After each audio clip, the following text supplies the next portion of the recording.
Nun tao lẽ bấy đúng cả và vây lại cả lời xóa mình câu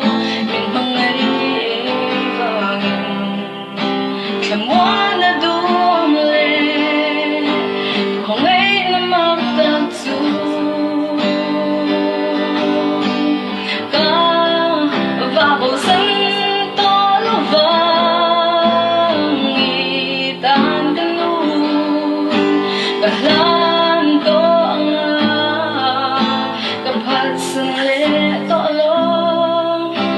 làm hoa đã đua lên mà ngày nằm mặc tạc dù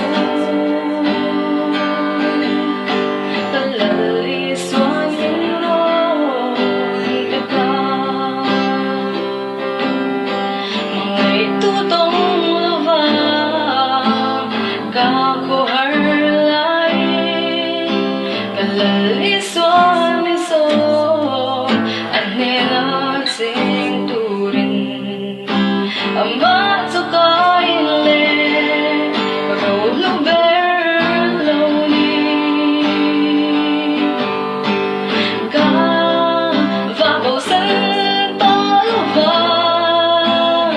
Itan kanun Kahlan to nga Kapad sun le to lo Klamuan na dumle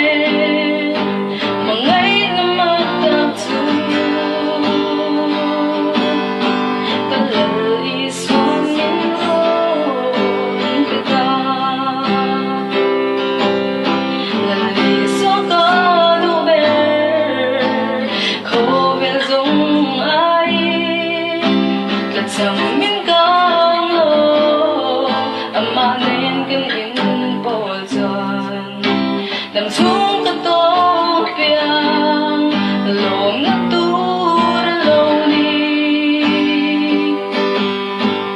ca và bầu sân to lo vàng tan cái nụ cả